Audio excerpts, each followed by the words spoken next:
She stepped out of the bedroom in a dress I'd never seen before. Deep burgundy, slit too high, heels she hadn't worn in years. I looked up from the TV and said nothing. That silence. That was my last bit of dignity. She adjusted her earrings in the hallway mirror like I wasn't even there. Then came the smirk. I'm going on a date. Try not to be too jealous. That was it. No fight. No explanation. Just that. She turned and grabbed her keys while the ice in her glass rattled like laughter. I didn't ask where. I didn't ask who. I didn't even flinch.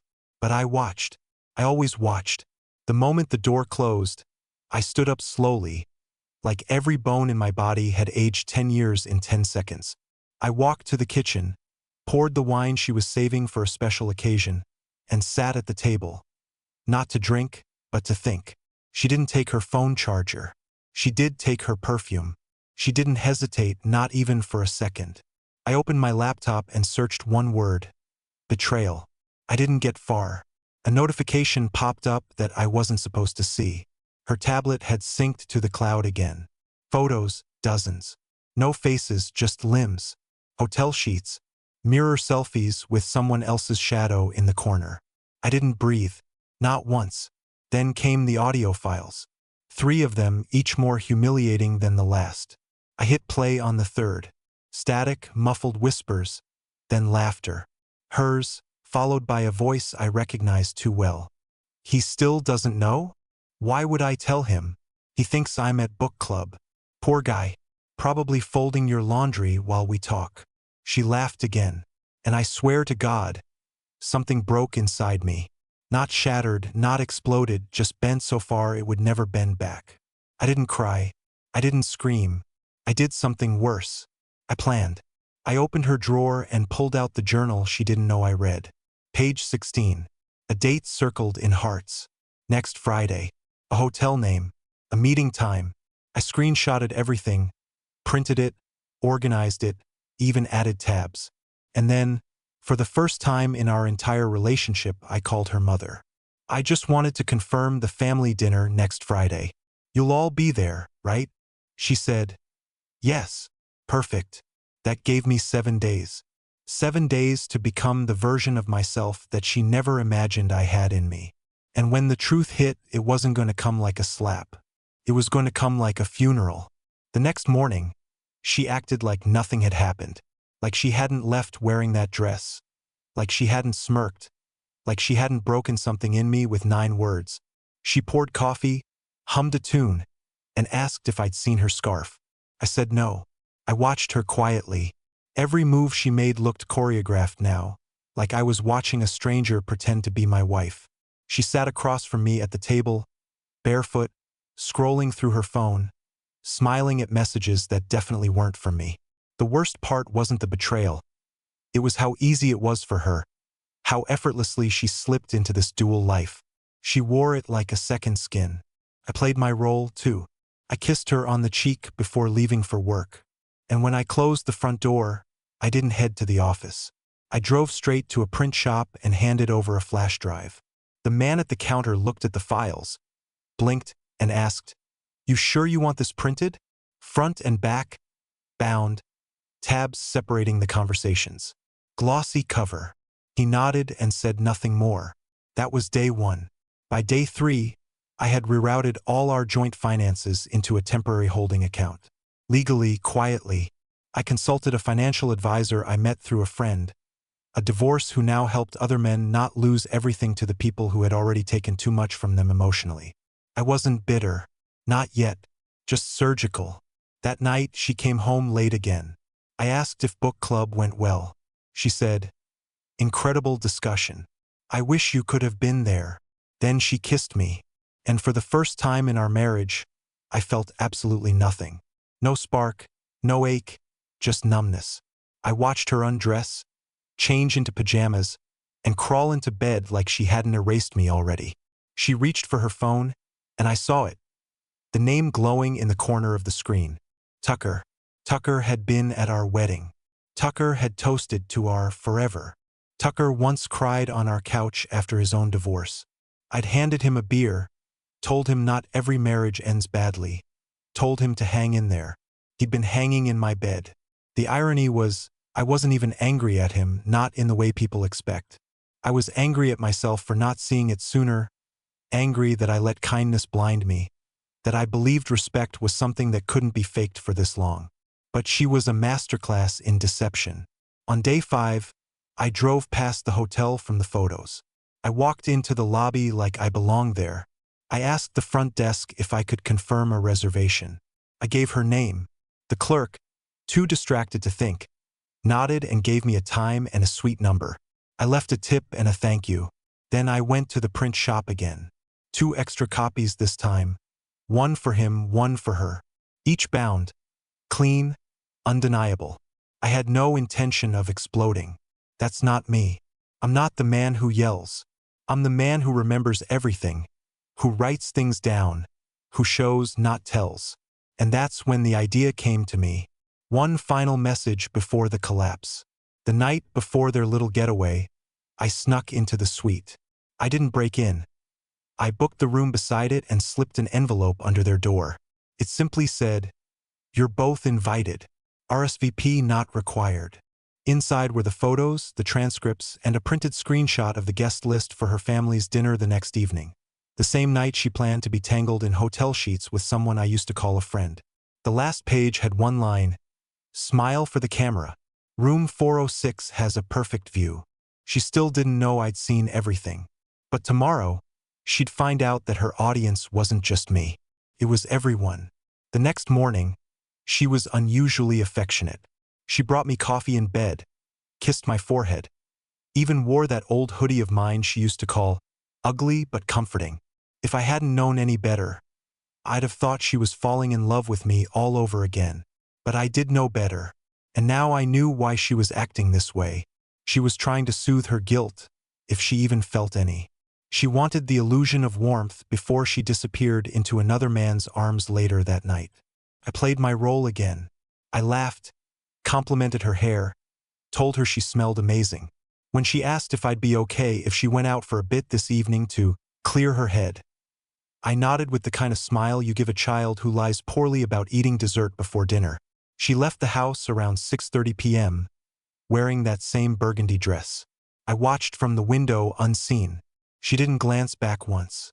At 6:55, I pulled into the parking lot of Crannell's, the steakhouse where her parents were already seated with her 2 sisters and their husbands.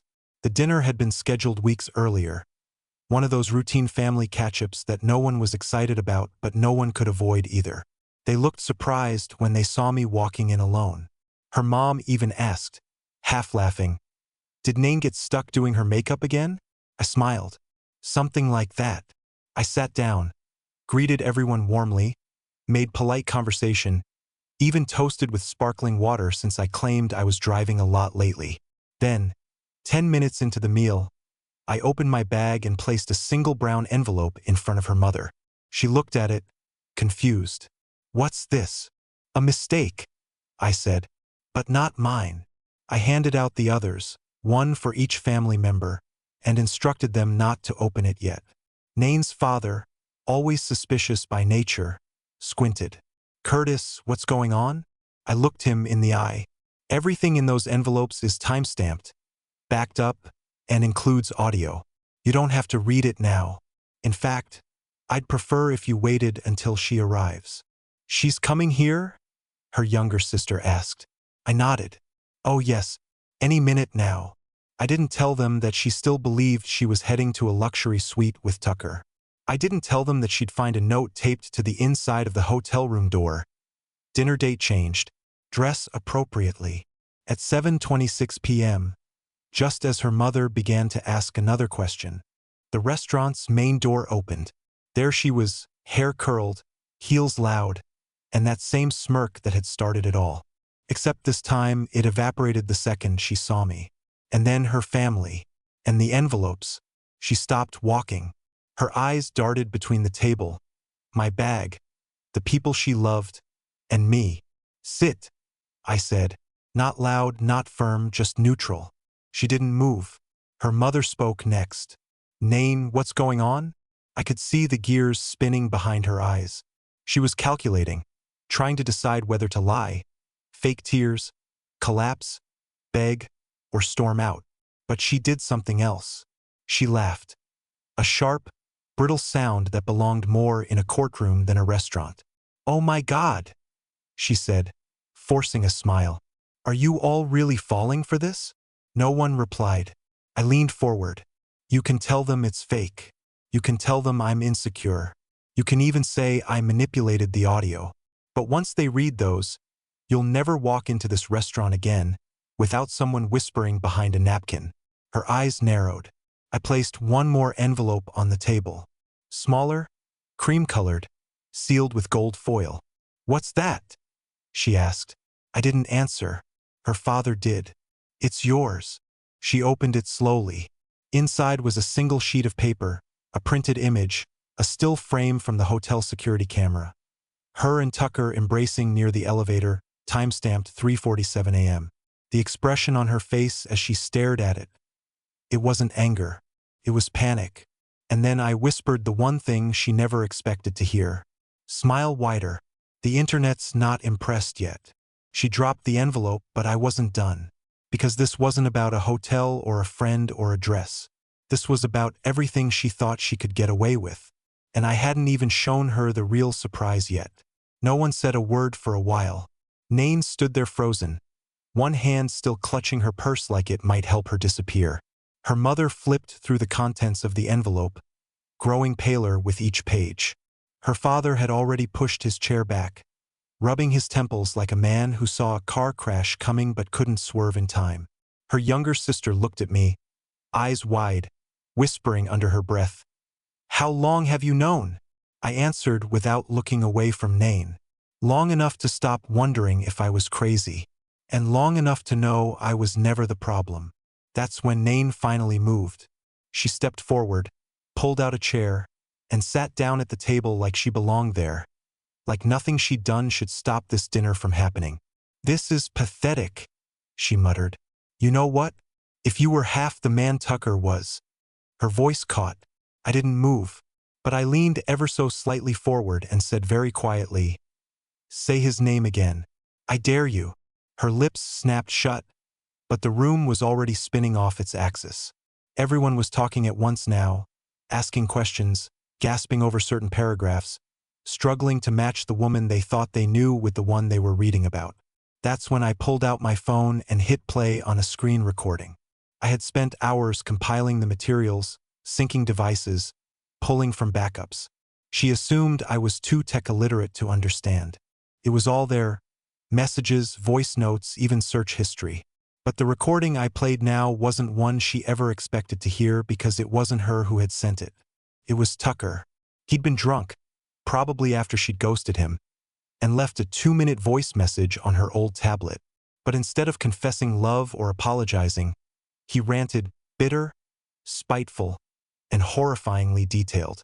He talked about how easy it had been to manipulate her, how she needed drama like oxygen, and how she was just a beautiful mess wrapped in excuses. He said her husband was a soft target, and that the whole thing started out as a bet between him and another guy, a bet that he could get into her head faster than her heart.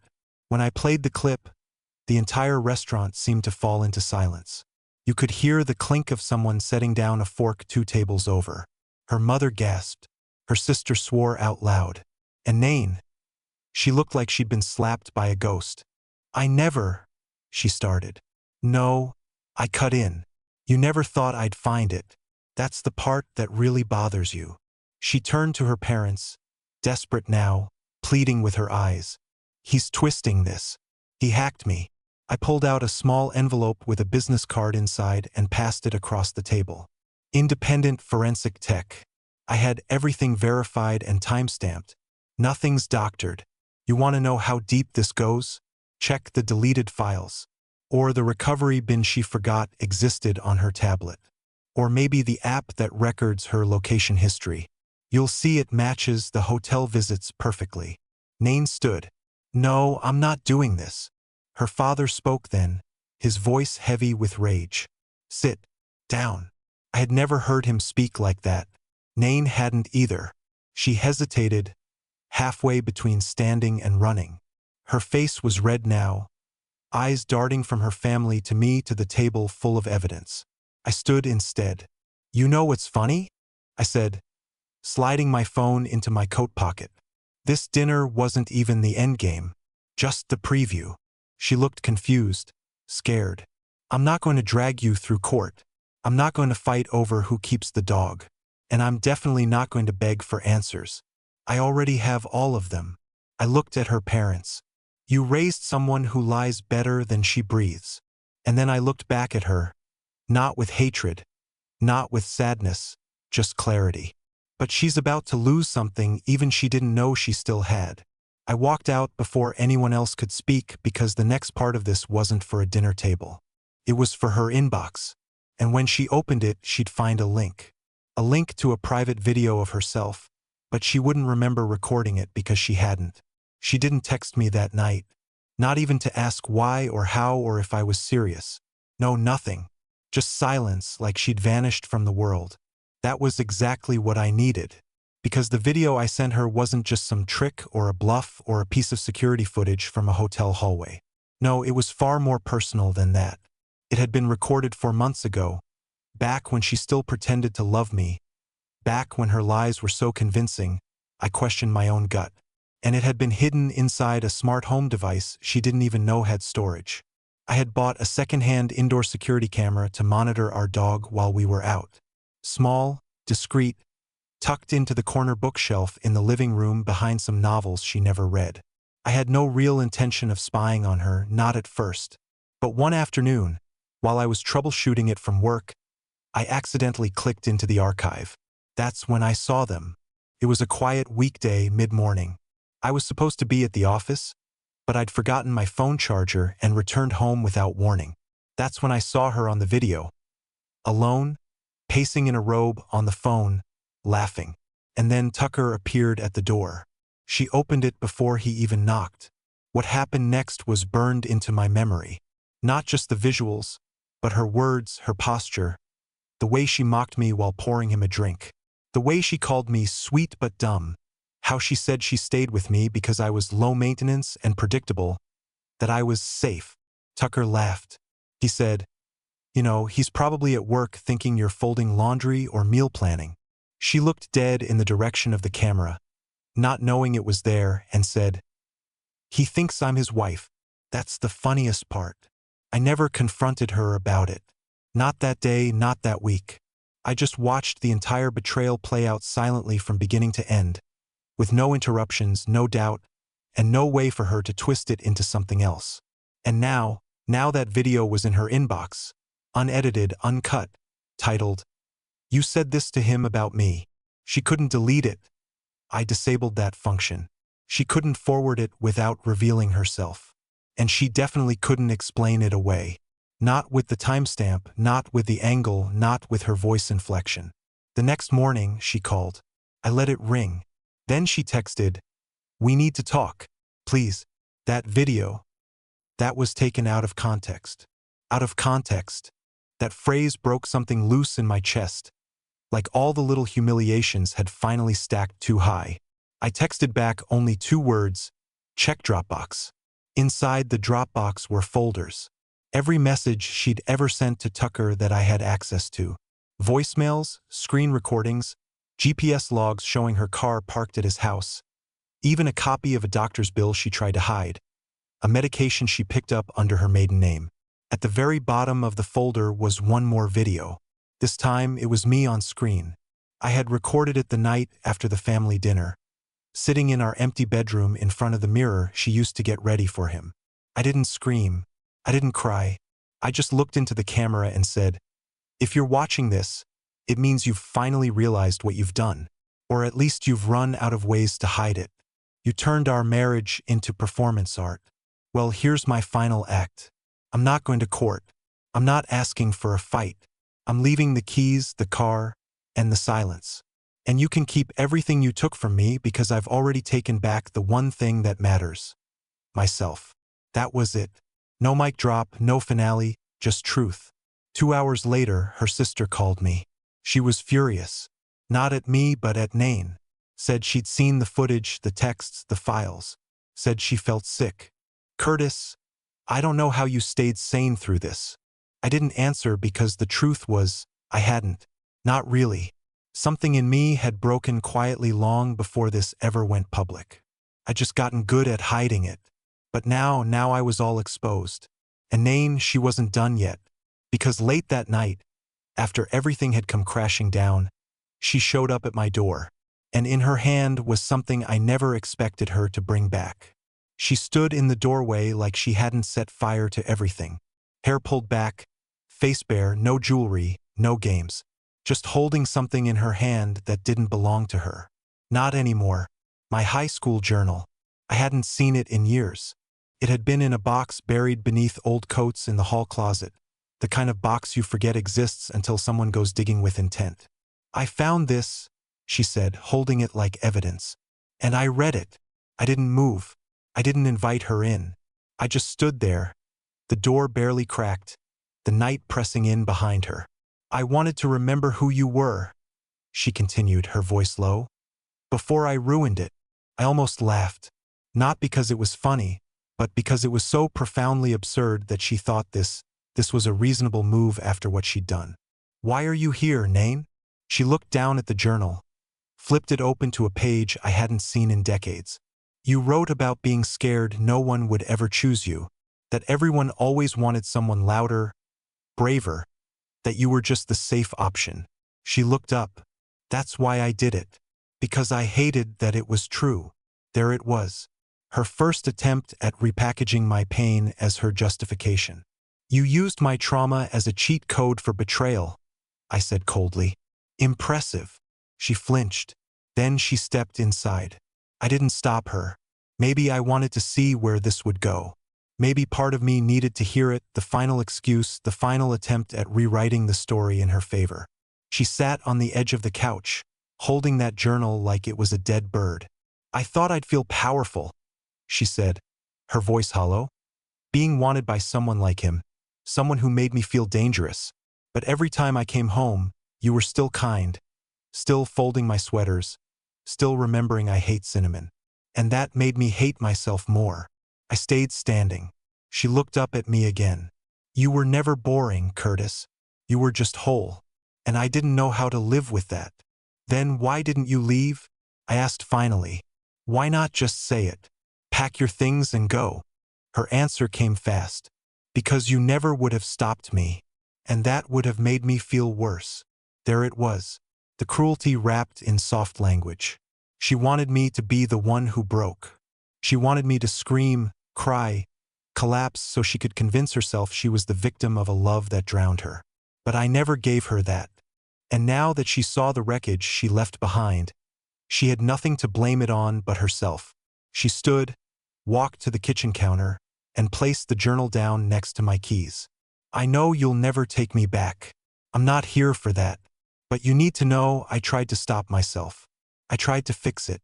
No, I said. You tried not to get caught. That's not the same thing. She nodded slowly, then reached in her coat pocket and pulled out something else. A USB drive. My stomach turned. What is that? Her eyes glistened. Insurance. Against what? She stared at the floor. Against him. Now I was listening. He recorded things. Private things. Told me if I ever ghosted him, he'd send them to you. To my job. To my parents. Some of them, I didn't even know he recorded. The blood drained from my face. Tucker filmed you? She nodded. He called it leverage. I stepped back from her. And now you're giving that to me? She finally looked like she might cry. I thought if I gave it to you, it might undo something. Even a little. I took the USB without another word. She moved to the door. I know I've already lost. But if you ever find a way to forgive me, even just to stop hating me, let me know. I didn't reply. I just shut the door quietly behind her. Then I stared at the USB drive for a long time. I should have destroyed it, burned it, pretended it didn't exist. But I didn't. I plugged it in. And what I saw changed everything I thought I knew about Tucker.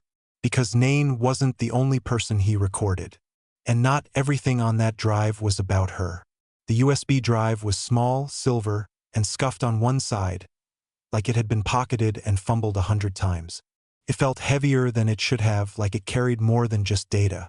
Like it carried weight, the emotional kind, the kind that can't be measured in gigabytes. I plugged it into my laptop and stared at the folders. There were 6 of them, each one labeled only with a date.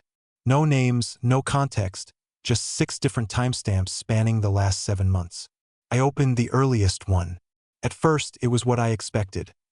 A grainy video, clearly filmed from a nightstand or a shelf, showing Nain and Tucker. The angle was invasive. The audio was worse. I recognized her voice, her laugh. The same one she once saved for me. I watched maybe 10 seconds before pausing it. I didn't need more. I wasn't doing this to punish myself. Part of me screamed to delete it, but something stopped me. I opened the second folder. This one wasn't of Nain. It was another woman entirely. Dark hair, younger, nervous even in how she walked. She looked like she wasn't sure why she was there. I didn't recognize her, but her discomfort was obvious. Then the audio kicked in. Tucker's voice. Calm, manipulative. You said you needed the job. I'm trying to help you. Just relax. No one will see this but me. My blood went cold. I skipped to the third folder. A different girl, same setup, same voice, different apartment. I realized in slow horror what I was watching. This wasn't just about infidelity. Tucker was a predator. He was using the same tactics he used on Nain, only worse. He targeted vulnerable women, isolated them, recorded them without consent, and judging by the scared tone in some of the audio files, likely threatened them too. I opened the 5th folder and stopped breathing for a moment. It was Emily, our former babysitter. She'd watched our dog for a few weekends while we were out of town. College-aged, polite, always shy around me. I had no idea she'd even known Tucker beyond a few passing visits. But there she was, sitting uncomfortably on a couch I recognized as his. She looked terrified. And then the worst part, I heard my name. Your boss's husband, Tucker said off camera. You think he'd believe you? You think he even knows your last name? Emily said nothing. She just wrapped her arms around herself and nodded like she knew resistance was pointless. That's when I shut the laptop. For the first time in this entire unraveling mess, I didn't feel betrayed. I felt complicit, because I had let this man into my house. I had fed him dinner. I had laughed at his jokes. I had trusted him. And now I had a hard drive full of proof that he had not only taken advantage of my wife but of at least 5 other women, possibly more. I texted Nain. Did you know about the others? She responded 2 minutes later. What others? I sent one screenshot. Emily's face, mid-frame, clearly terrified. This time she didn't respond. I called Emily next. I didn't know what I would say, but I couldn't just sit with it. She picked up after 3 rings. Curtis? She sounded cautious. Emily, this is going to sound crazy, but I know, she interrupted. I figured you'd find out eventually. I didn't think he'd keep it. I didn't think he'd share it. I swallowed hard. Why didn't you say anything? Because he said he'd ruin me, she replied. He said you wouldn't believe me, said your wife hated me already, that if I said anything, I'd be the one who lost everything. I felt sick. She was quiet for a moment, then asked, Is Nain okay? I almost laughed. Define okay. There was silence. Then she added something I hadn't expected. I'm sorry. I should have told you sooner. But you were so decent. I didn't want to drag you into it. I thought you were the only one who didn't know. Her voice cracked. But I guess now you do. After we hung up, I sat alone in the dark with the screen glowing. The folders were still open. The weight of it all pressed on my chest like I was underwater. This wasn't about betrayal anymore. This was about responsibility, about justice, about cleaning up a mess that didn't start with me but now somehow belonged to me. And I knew what I had to do. I copied every file to a secure drive. Then I called someone I hadn't spoken to in years. My brother, a criminal defense attorney. And I said very clearly, this isn't about a divorce anymore. It's bigger. I have evidence, a lot of it. And if he goes down, I'm not going down alone. He paused, then replied, Come by the office first thing. And don't tell anyone else. I met my brother at his law office early the next morning. We didn't hug, we rarely did. But the look he gave me said everything. This isn't going to be easy, but you did the right thing. We spent 4 hours going through the files, every video, every transcript, every voice note. He didn't say much at first, just took notes, made backups, and asked questions like a surgeon probing for shrapnel. You're not just sitting on a scandal, he said at one point. You're sitting on a felony. He told me what to do, who to contact, what to say, and more importantly, what not to say. By noon, we had a plan. And by dusk, Tucker's name was flagged in a sealed submission to a contact in law enforcement my brother trusted. I didn't go to the cops myself. That part was out of my hands now, but it was in good hands. That night, Nain texted me again. He's threatening to leak it all. Not just the videos, everything. Our conversations, your journal, stuff I told him when I was angry. Curtis, he's going nuclear. I stared at that message for a long time. I thought about all the things she'd said. Done, broken, erased. And for a moment, a short one, I actually felt sorry for her. Because now, she wasn't the one doing the manipulating anymore. She was just another person Tucker had used. I texted back only 2 words. Too late. She didn't respond. 3 days later, I got a call from my brother. They picked him up quietly. Won't hit the news until charges are filed. But he's not walking away from this. Curtis, you stopped him. I didn't feel triumphant. I didn't feel proud. I felt clean, like a storm had rolled through, wrecked the house, and then left everything strangely peaceful. I moved out a week later, not because I had to, the house was in my name, but because I didn't want to breathe air that still remembered her. I rented a place across town. Small, minimal, quiet. No shared closets, no leftover perfume in the fabric of the walls. The divorce was uncontested. She didn't ask for anything. I think she knew she'd already taken enough. Months passed. I started running again. I took a pottery class. I read novels instead of emails. I slept through the night without waking up angry. And for the first time in years, I stopped checking over my shoulder for the next betrayal. I met someone eventually. Her name was Camille. She had kind eyes and a laugh that wasn't forced. We met at a bookstore over a copy of a forgotten novel we both admitted we'd never finish. She asked if I wanted to grab coffee. I said yes. We didn't talk about exes. We talked about music and dogs and the way the world looks better when you're finally out of someone else's shadow. The first time she came to my apartment, she looked around and smiled. It feels peaceful in here. And that's when I knew I was finally free. Not just from Nain, not just from Tucker, but from a version of myself who believed being quiet meant being weak, who thought loyalty meant staying even after the truth had rotted through the floorboards. That man was gone. What remained was someone honest, someone healing, someone whole. And for once, for the first time in a long time, I didn't feel like I needed to explain any of that to anyone. Because finally I had peace. And this time I wasn't going to let anyone take it from me.